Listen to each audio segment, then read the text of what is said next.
सभी को मेरा सादर जय जिनेंद्र। चलिए अब समय खराब ना करते हुए हम शुरू करते हैं अपना पुराना विषय मायाचारी के ऊपर। तो मैंने पीछे कहा माया के ऊपर जितना भी कहा कि देखा, लास्ट मैंने किया था एंड मायाचारी देख देख करके भी लोग व्यवहार में मामूली आमतौर पर जो प्रचलित है माया कषाय का व्यवहार, उसको देख देख करके भी अच्छे खासे ईमानदार लोग भी इस प्रकार की कषायों को अपने आचरण में ले आते हैं। उन्हें लगता है इसके बिना तो जीवन चल ही नहीं सकता, मेरा कार्य बन ही नहीं सकता। इवन उन्हें तो यहाँ तक लगता है कि अगर हम ये कषाय ना करें तो सामने वाले व्यक्ति की तो अक्ल ठिकाने कभी आ ही नहीं सकती। उनको सबक सिखाने के लिए तो ये सब हमें करना ही पड़ता है। वो भूल जाता है कि कार्य की सिद्धि का होना या ना होना अपने या दूसरे के पुण्य पाप के अधीन ही तो है, हमारे कपटपूर्ण व्यवहार के अधीन तो नहीं है। बल्कि आज कपट करके हम अपना पहले का बंधा पुण्य भी नष्ट करते हैं और भविष्य के लिए भी पाप ही बांध रहे होते हैं। आपको पता है, इस तरह की समझ ना होने से आज जो हम कपटमयी पाप परिणामों का बंध करते हैं, जब उनका उदय आएगा ना तब रोएंगे, छटपटाएंगे। आज हंस हंस कर के कर्म बांध रहे हैं, लेकिन कल रो रो कर के भुगतान करना पड़ेगा। तड़पेंगे, कोई हमें एक समय के लिए भी सहानुभूति सांत्वना देने वाला भी नहीं मिलेगा। अपने भाग्य को कोसेंगे, लेकिन हमें अपनी आज की मायाचारी याद ही नहीं आएगी। बंधुओं, मायाचारी व्यक्ति किसी के गुण दोषों का विचार कर ही नहीं सकता। अपने दोषों को गुण और दूसरे के गुणों को दोष के रूप में सबके सामने फैलाता फिरता है। और क्यों ना करे, उसे गुण दोष की समझ ही कहाँ है। दोषों को गुण मानने वाला व्यक्ति क्या करेगा, गुणों को ही तो दोष के रूप में फैलाएगा। अच्छे खासे व्यक्ति, कोई गुणवान व्यक्ति भी होगा तो उसकी भी निंदा का भागी बन जाता है वो, क्योंकि उसको गुणों की समझ नहीं है। उसके गुणों को ही दोष मान मान करके वो उसके अपयश में भागी बनता है, फलस्वरूप अपने अपयश का बंध कर लेता है। और देखो, जो इस प्रकार के सभी प्रकार के जो भी कपटपूर्ण व्यवहार है ना, वो सबको ही अनंतानुबंधी माया भी कहते हैं। जितने भी मैंने पिछली वीडियो में अभी जो भी बता रही हूँ, ये जितने भी परिणाम है ना हमारे अंदर, ये सब अनंतानुबंधी माया की बात है साथियों। अभी न्याय नीति वाली अप्रत्याख्यानावर्णी कषाय, प्रत्याख्यानावर्णी कषाय संबंधी जो माया कषाय के परिणाम हैं, वहाँ तक तो हम पहुँचे ही नहीं हैं। वो तो बहुत दूर की बात है। पहले तो अनंतानुबंधी माया की बात कर रहे हैं। वो ही जब तक नहीं छूटेगी तो बाकी की तो आने का ही सवाल नहीं उठता, और जब तक सामने नहीं आएंगी तो उनका निकलना भी बहुत मुश्किल हो जाएगा। ये वाली जो अनंतानुबंधी कषाय है ना, ये सम्यक तो की घातक है, अनंत संसार में भटकाने वाली है। आप सबको ये बात मालूम ही है। आज जो प्रशंसा या यश प्राप्त हुआ है ना हमें, वो सब पहले के बंधे हुए पुण्य के उदय से हुआ है, किंतु आज उसमें मायाचारी करके हम पाप का बंध कर रहे हैं। ऐसे परिणामों का फल स्त्री और त्रियंच पर्याय ही तो है। मुख्य रूप से कहा है आचार्यों ने, माया कषाय को त्रियंच और स्त्री पर्याय का कारण बताया है। क्रोध को नरक का, मान और क्रोध को नरक का, और लोभ को स्वर्ग का, देवगति का। लेकिन ये सुनकर के अब आप लोभ कषाय को करने पर मत लग जाना कि ये सोचकर कि ये तो स्वर्ग का कारण है। मैं फिर याद कर लेना कि मैंने पहली जो कषाय की चर्चा शुरू की थी, उसमें लोभ कषाय से ही शुरुआत की थी, और लोभ कषाय को ही बाकी सब कषायों का जनक बताया था। इसलिए अगर आपने एक लोभ कषाय को सुरक्षित कर लिया ना, तो सारी कषाएं साथ साथ सुरक्षित हो जाएंगी। चांडाल, नौकर आदि जो नीच गोत्र होते हैं ना, नीच गोत्र के उदय के फल में जो गतियाँ, जो हमें पदवियाँ मिलती हैं, चांडाल हो जाएगा, कभी नौकर होकर के पैदा हो जाएगा। मतलब दूसरों, नौकर की कितनी बुरी हालत है, आप लोग समझते ही होंगे। अपनी मर्जी से बेचारा कुछ कर ही नहीं सकता, उसे अपने मालिकों की गुलामी ही करनी पड़ती है, जैसा वो कह दे वैसा करना पड़ता है। जो एक सामान्य कथन बता रही हूँ नौकर का, हालांकि आजकल उतनी ऐसी बात नहीं रह गई है। आजकल के तो जो मालिक हैं वो नौकरों को बहुत अच्छे से रखते हैं, और नौकर लोग भी काफ़ी अच्छे हो चुके हैं, काफ़ी लोग बहुत अच्छे मिल जाते हैं। जैसे हमारे घर में है हमारा सर्वेंट राजू, वो और लोग और सर्वेंट जैसा नहीं है, लेकिन और हम भी वैसे नहीं हैं। मैं तो उसको उसकी गलतियाँ बहुत बताती हूँ, और वो खुद भी बहुत पाप भीरू लड़का है। उसको छोटे छोटे पापों से भी डर लगता है, वो आसानी से पाप नहीं कर सकता। लेकिन ये मायाचारी उसके अंदर भी बहुत कूट कूट के भरी हुई है, जो साफ दिखाई देती है। और मैं उसको कदम कदम पर समझाती रहती हूँ कि तू छोटे छोटे पापों से डरता है और इतना बड़ा पाप कर रहा है हर समय, वो तुझे समझ में नहीं आता है। तो वो बहुत ध्यान से सुनता है मेरी बात। तो वो मैं कह रही हूँ कि लेकिन फिर भी जो नौकर आदि पदवियाँ हैं, ये हैं तो नीच गोत्र के उदय के कारण ही ना। तो इस प्रकार की नीच गोत्र का बंध होता है माया कषाय के परिणामों से। मायाचारी व्यक्ति के निरंतर निरंतर बोल रही हूँ, कंटिन्यूअसली विदाउट एनी ब्रेक, अशुभ कर्मों का ही आश्रव होता है।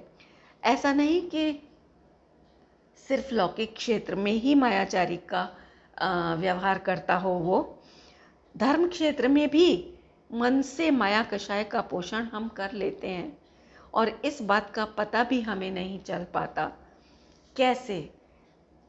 धर्म क्षेत्र में किस प्रकार? देखो, मंदिर में बैठकर जैसे हम पूजा कर रहे हैं, लेकिन ध्यान तो हमारा ये देखने पर लगा हुआ है कि हमें कितने लोग देख रहे हैं। यदि मंदिर में उस समय कोई नहीं है तो हमारा मन पूजा में नहीं लगता है, और 2-4 लोगों के आते ही जोर जोर से पूजा के शब्द बोलना शुरू कर देते हैं। करते हैं कि नहीं हम लोग ऐसा? आप लोग खुद देखिएगा अपने अंदर झांक करके। अगर नहीं करते हैं तो बहुत बहुत साधुवाद है आपको, लेकिन अगर होता है ऐसा तो अपने आप को धिक्कारने योग्य बात है। हमें इस परिणाम को तुरंत दूर करने योग्य कार्य है ये। अपने को आत्मा कहते हैं और मानते हैं शरीर, सारे कार्य शरीर के लिए होते हैं। मंदिर में लाखों का दान देने वाले लोग घर के नौकर को भरपेट खिलाने से भी कतराते देखे जाते हैं। घर में महंगा सामान लाने वाले लोग मंदिर में सस्ता सामान देकर अपने को बड़ा दानी और धर्मात्मा कहलाना चाहते हैं।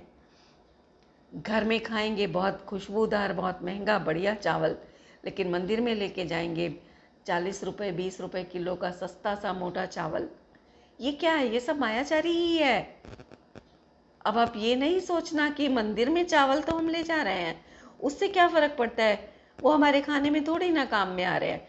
नहीं, भले ही खाने में काम नहीं आ रहे, लेकिन मायाचारी है, लोभ कषाय है, क्रोध कषाय है अपने प्रति, अपने आत्मस्वरूप के प्रति। सारी कषाय हैं इसके अंदर। मान है कि घटिया सामग्री देकर के भी हम अपने को बड़ा दानी धर्मात्मा कहलाते हैं, ये मान है। सब प्रकार की कषाएं हमारे एक परिणाम के अंदर समाहित हैं साथियों। नौकर के लिए घर में सस्ता अनाज ला कर के अलग से रख देते हैं और खुद महंगा लाते हैं। देखा है मैंने कई घरों में, खुद महंगा महंगा आटा लाएंगे, चावल लाएंगे, लेकिन सर्वेंट के लिए अलग से ला के रखेंगे, ये तेरा आटा, ये तेरा चावल। ये सब क्या है? समझने की कोशिश तो करो। अपने आप को ना जानने के कारण जो एक पर पदार्थों में लोभ कषाय की एक वृत्ति है ना, वो है। और उस लोभ कषाय के कारण ही कि पैसा बचे किसी तरह से, है ना, उसको कम खिला लो। ये कौन सा अपने घरों में महंगे महंगे खीर पूड़ी खाते हैं? इस प्रकार के परिणाम रखते हैं धनाढ्य लोग, पता है। और उसी के कारण ये पक्षपात वाला अर्थात मायाचारी वाला व्यवहार आ जाता है उनके जीवन में। अपने लिए अलग, उनके लिए अलग। अरे कम से कम खाना तो उसको वही खिला दो जो तुम खा रहे हो। इससे उसको चोरी का भी परिणाम नहीं आएगा, पता है। अगर चाहते हो कि सेवक आपके घर में ईमानदारी से रहे, आपका ध्यान रखते हुए रहे, तो उसको वही खाने को दो जो आप खुद खाते हो। देखो उसका पेट भरा रहेगा तो वो कभी चोरी का नहीं सोचेगा। इस प्रकार के जो हम कार्य करते हैं ना, ये सारे परिणाम माया कषाय के चले जाते हैं। व्रत तप आदि की बात ले लो। व्रत तप आदि अपने हित के लिए किए जाते हैं, इसलिए उन्हें गुप्त रूप से ही करना चाहिए। लेकिन समाज में सम्मान पाने के लिए अपना नाम तपस्वियों में लिखवा कर आ जाते हैं कि आज हमने इतने व्रत किए। फिर उसके बाद पारना समाज में जा कर के होता है, फिर वहाँ प्रशस्ति पत्र दिए जाते हैं, जाने क्या क्या प्रकार के इनाम दिए जाते हैं। स्टेज पर अनाउंस किया जाता है कि इन पर्वों में अमुक अमुक व्यक्ति ने, समाज के अमुक अमुक व्यक्ति या महिला ने इतने इतने उपवास किए। इस प्रकार से अनाउंस कर कर के उनको सम्मानित किया जाता है और हम बड़े शौक से जाते हैं स्टेज पर सम्मान प्राप्त करने के लिए। सोचिए कितनी बड़ी मायाचारी है ये सब। आपको पता है बंधुओं, लौकिक में तो मायाचारी फिर भी एक बार को कहीं कुछ कम फलदायी हो सकती है, लेकिन धर्म क्षेत्र में की जाने वाली जो मायाचारी है ना, वो आध्यात्मिक उन्नति के स्थान पर जीव को अधोगति में ले जाके पटक देने वाली होती है। इसलिए धर्म क्षेत्र में तो भरसक बचने का प्रयास करें। येन केन प्रकार कुछ भी हो जाए, धर्म क्षेत्र में मायाचारी नहीं करेंगे। और ये और भी बहुत से दोषों की जननी है। एक आधे दोषों की नहीं, कहाँ तक बताऊं मैं, समस्त दोषों की उत्पत्ति का कारण है ये कषाय। पत्नी को देख लो, एक पत्नी घर में बैठी है, कुछ नहीं कमाई कर रही, कोई पाप कार्य नहीं कर रही, सोधबीन के घर में भोजन बनाती है, बाहर से जाकर अन्याय अनीति पूर्वक आजीविका नहीं करती है, फिर भी बैठे बैठे पाप कमा रही है। कैसे? पति की जो छल कपट की कमाई है ना, उसकी अनुमोदना करके कि मेरा पति इतना बड़ा व्यापारी है, इतनी उसकी कमाई है। वो भूल जाती है कि किस किस तरह से वो पैसा घर में आ रहा है, उसे नहीं पता, खुश है उसकी कमाई में। इस प्रकार बिना खुद किए ही पत्नी जो है अपने उसके सारे जितने भी मायाचारी वाले परिणाम हैं पति के, उन सब की अनचाहे ही भागी बन जाती है। ये तो मैंने एक दृष्टांत दिया पति पत्नी का। इस प्रकार के आप सब जगह लगा लेना, हर क्षेत्र में लगा लेना। जहाँ कहीं भी आप खुद से कोई कार्य गलत नहीं कर रहे हो, लेकिन अगर किसी के करते हुए कार्य की प्रशंसा भी करते हो या उसकी कहीं किसी से कह करके तारीफ करते हो किसी भी प्रकार से, तो समझ लो आप उसके उन सब पाप कार्यों में भागीदार हो चुके हो। उनका फल आपको भी मिलेगा कहीं ना कहीं। जैसे इसका बहुत एक सरल दृष्टांत आपको देती हूँ। जैसे पिक्चर देखते हैं जब लोग, तो पिक्चर में कोई कुछ भी पाप नहीं कर रहा होता है ना, सिंपल बैठ करके सिर्फ देख रहे होते हैं, लेकिन वहाँ बैठे बैठे कितने पाप कमा के ये जीव लौटता है, ये कभी सोचा हमने? कितने पाप कमा लेते हैं उन 2.5-3 घंटों के अंदर अंदर, कि सामने पिक्चर में पर्दे पे तो कोई जैसे विलेन है, वो कुछ गलत कर रहा है, उसको सज़ा मिल रही है, तो हम बैठे बैठे परिणाम कर लेते हैं, मारो इसको, जिंदा मत छोड़ना, इसको ये सज़ा देना, इसको फांसी पे लटका देना, ये करना वो करना। अरे हमें क्या लेना देना, वो लोग एक्टिंग कर रहे हैं, वो उनको पैसा मिल रहा है, वहाँ सत्य कुछ भी नहीं हो रहा है, और हम भी केवल एक मनोरंजन के लिए गए होते हैं, लेकिन वहाँ बैठ कर के ये सब परिणाम चलते हैं हमें। और हम बिना बात के खेल खेल में अपने पाप के बंद करके आ जाते हैं। हिंसा ना करके भी वहाँ बैठे हम हिंसक परिणाम कर लेते हैं उस विलेन को सज़ा दिलाने के प्रति के। इसी प्रकार पुण्य के परिणाम भी करते हैं लोग वहाँ कहीं भी बैठकर, क्योंकि पुण्य पाप के परिणाम तो स्वतंत्र हैं ना। वो जहाँ भी बैठो, मंदिर में बैठ के भी पाप कमा लेते हैं और पाप स्थान पर बैठ के भी पुण्य कमाया जा सकता है, धर्म भी कमाया जा सकता है। अगर कहीं भी बैठकर आप भेद ज्ञान करोगे तो वहीं बैठ कर के आप धर्म भी कमा लोगे। तो इस प्रकार अपने परिणामों के प्रति जागृति का होना बहुत आवश्यक है। और देखो, ये तो अभी मैंने पत्नी की बात बताई। इसी प्रकार पति भी पत्नी के अच्छे बुरे कार्यों की अनुमोदना या प्रशंसा आदि करके वो भी उसके पुण्य पाप के कार्यों में भागी बन जाता है। कैसे कि पत्नी अगर कपटपूर्ण आचरण करके परिवार को एक करके रखती है, उसका यश होता हो उसके कपटपूर्ण परिणाम से, उसके व्यवहार से, तो पति उसकी अनुमोदना करने लगता है। मेरी पत्नी तो बहुत कुशल है, कुशल गृहिणी है, बड़ी उसने सब जगह मेरी इज्जत बना के रखी हुई है, आदि आदि प्रकार से। उसे नहीं पता कि वो किस प्रकार के कपट के व्यवहार कर करके तेरी इज्जत बनाए हुए है, लेकिन उसके उस कपट को उसका गुण मान करके, उसकी कार्यकुशलता और उसको कुशल गृहिणी मान करके, उसकी अनुमोदना करके उसके उस कपटपूर्ण व्यवहार का भागी बन जाता है। इस प्रकार हम बिना कुछ गलत किए भी खुद गलत के भागी बनकर अपने आप को सजा देते रहते हैं। विवाह योग्य लड़की लड़के के गुणों को बढ़ा चढ़ा करके बताना, ये सब भी माया कषाय के अंतर्गत जाता है। ग्राहक को ये कहकर अपना माल बेचना कि मुझे इसमें सिर्फ 1 ही रुपया बचता है। भाई साहब, बार्गेन करने वाले जब आते हैं तो दुकानदार यही कहता है, माफ़ कीजिएगा मुझे 1 रुपया बचता है इसमें ईमानदारी का। और इस प्रकार कितना छल करता है। बल्कि मैं तो कहती हूँ कि व्यापार जो है ना, वो बिना झूठ के, बिना छल कपट के, माया के चल ही नहीं सकता। व्यापार का नाम ही झूठ फरेब है। सच कह रही हूँ, मेरे तो घर में खुद व्यापारी हैं मेरे हस्बैंड। मैं उनको भी कई बार बोलती हूँ तो हंस रहे थे एक दिन।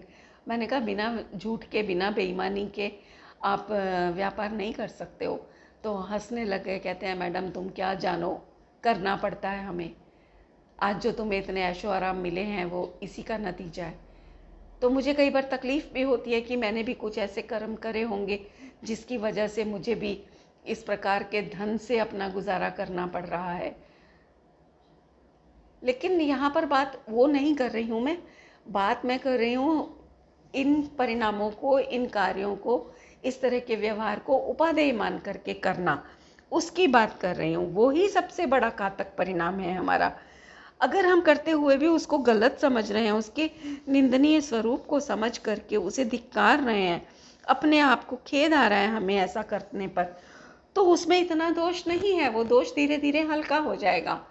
लेकिन उसमें अगर उपादेय बुद्धि है, वो उसको गुण मान करके कर रहे हैं, आवश्यक मान करके कर रहे हैं, तो किसी भी प्रकार से वो दोष जो है कम नहीं हो सकता, बढ़ता ही चला जाएगा। और जो व्यापारी होता है वो झूठी बिल बुक छपवा करके व्यापार करते हैं, इनकम टैक्स के लिए अलग बिल बुक बनवाते हैं, दुकानदार और ग्राहक को दिखाने के लिए अलग बिल बुक होती है उनकी। कहीं पर निमंत्रण जाना हो, निमंत्रण आए कहीं से, तो मन में तो और खाने की चाह होती है, परंतु शर्मा शर्मी में ये सोचकर कम खाए ही उठ जाना कि ये क्या सोचेगा, कितना खाता है ये, कितना खाऊ पीऊ है ये, आदि आदि प्रकार के परिणामों से माया कषाय करता रहता है। छल से कार्य बनता दिखता है उसे, तो अपने साथी को देख करके मुस्कुराता है।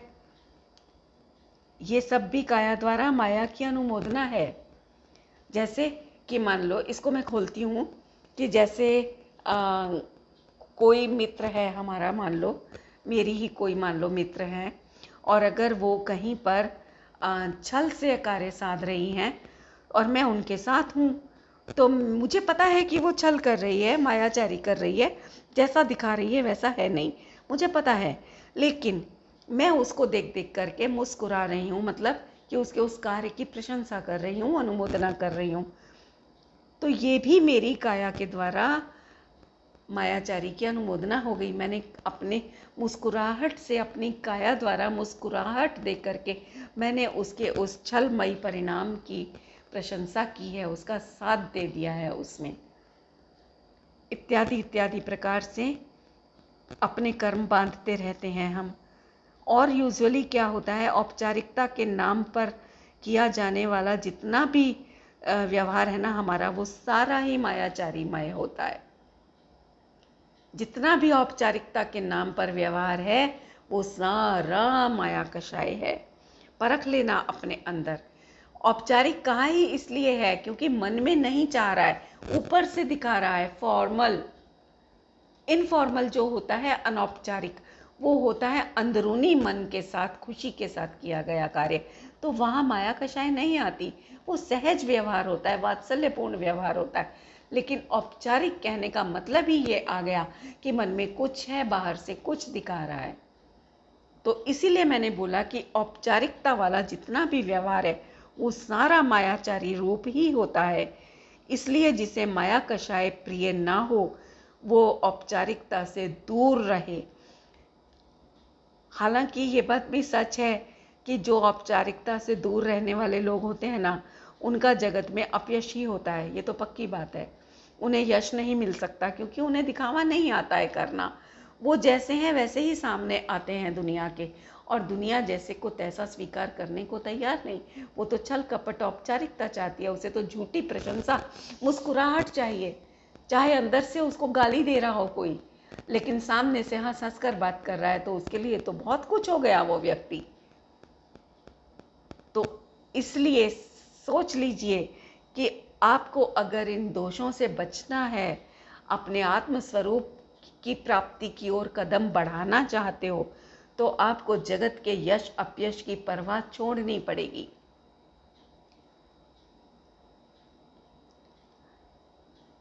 क्यों क्यों छोड़नी पड़ेगी? क्योंकि यहाँ पर बात जो है वो एक भव की नहीं है।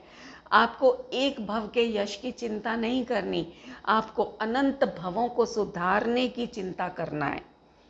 अनंत भवों को सुधारने के लिए एक भव की अपयश की चिंता करने से कोई नुकसान नहीं है। हमें अनंत जन्मों के लिए, अनंत काल के लिए जन्म नहीं, सॉरी, ऐसे जीव के अनंत जन्म तो होते ही नहीं है, ये भाषा थोड़ी गलत निकल गई। तो अनंत काल के लिए उसका यश ही यश होने वाला है, ये सोचिए आप। और फिर ये सोचिए कि इतने सिद्ध हो गए, इतने हमारे, उनको कौन जानता है? कितने लोग तो अरिहंत को ही नहीं मानते, अरिहंत के स्वरूप में ही दोष लगाते हैं। कवलाहार बता रहे हैं, कहीं कुछ बता रहे हैं, कहीं उनको श्रृंगार करके मंदिर जी में स्थापित किया जा रहा है। ये सब क्या है? जब तीर्थंकरों का ही स्वरूप बिगाड़ दिया गया तो फिर हम किस गिनती में हैं? हमें कोई जाने ना जाने, क्या फर्क पड़ने वाला है? कितने साल की जिंदगी है, चले जाएंगे छोड़ के, तो कौन देखने आ रहा है यहाँ पर क्या हो रहा है, क्या नहीं हो रहा है? इसलिए इस भव की चिंता छोड़ करके अनंत भवों की चिंता करनी है, तो कमर कस के इन दोषों को छोड़ने के लिए तैयार हो जाना है।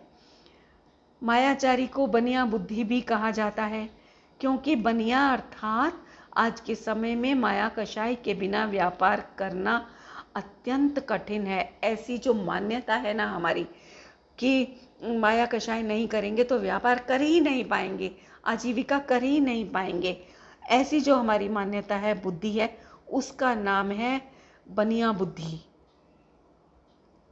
अब आप समझ लो कि बनिया जो है वो मायाचारी होता है। इसीलिए बनिया मतलब जो बन रहा है, मतलब जैसा है नहीं वैसा बन बन करके दिखा रहा है लोगों को, उसी से पड़ा होगा ये बनिया शब्द।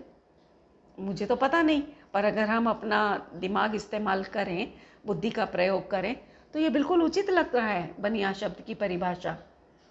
जो बनावटी रूप से जो व्यवहार करता है, तो उसके बनावटी व्यवहार को देख करके उस एक जाति संप्रदाय का नाम ही बनिया डाल दिया गया होगा। क्या आश्चर्य है इसमें? तो ये सब मायाचारी के कारण ही है। वर्तमान काल में कषायें इस प्रकार बढ़ी हुई हैं कि किसी को भी अपने लाभ के अतिरिक्त कुछ दिखाई नहीं देता है। केवल स्वार्थ सिद्धि के लिए ही मीठा बोलने वाले लोग हैं आजकल। जहाँ स्वार्थ ना सधता हो वहाँ कोई मीठा नहीं बोल पाएगा आसानी से। कभी भी देख लेना आप। प्रयोजन हाल होते ही ऐसे जो मायाचारी व्यक्ति होते हैं उनके तेवर बदल जाते हैं। पग पग पर मिलेंगे आपको ऐसे लोग। जरा आज परखने की बुद्धि रखिएगा आप। अवसर पड़ने पर ऐसा व्यक्ति जो है ना, गधे को भी बाप बना लेता है। माया कषाय के लिए ही गधे को बाप बनाने का मुहावरा भी बना होगा। कोई आश्चर्य नहीं है। मायाचारी का सभी धर्म कर्म व्यर्थ है। उसका हृदय सदा माया कषाय से मलिन रहता है, कलुषित रहता है, भयभीत रहता है वो कि कहीं उसका मायाचार खुलने पर उसका अपयश ना हो जाए। इस भय से हर समय पीड़ित रहता है। उसका कोई विश्वास नहीं करता। केवल वे ही लोग उसका साथ देते दिखाई देते हैं जिनका उससे कोई कार्य सिद्ध होना हो। इस कषाय से आठों कर्मों के तीव्र स्थिति और अनुभाग बंधते हैं। आत्मा का जो आर्जव गुण है ना, सरलता, उस गुण की ये घातक कषाय है। आर्जव गुण का नाश कर देने वाली है। अब आप सोचो कि आत्मा तो आर्जव गुण का धनी है।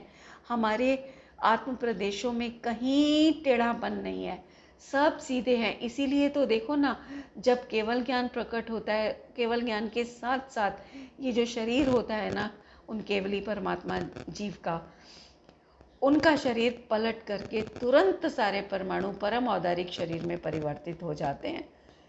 इसीलिए ऐसा होता है क्योंकि वो अपने सरल स्वभाव को प्राप्त हो चुके हैं।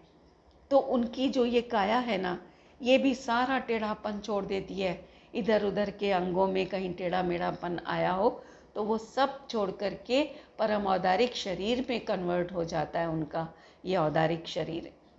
सोचिए तो आप, ऐसे सरल, ऐसे सुंदर अपने आत्मस्वरूप को पाने के लिए इतनी कपट के साथ में कैसे पाया जा सकता है? इस कपट को तो छोड़ना ही पड़ेगा बंधुओं। ऐसे जो कपटी व्यक्ति होते हैं ना, दया भाव से रहित होते हैं। उनके हृदय में दया नाम की चीज नहीं होती।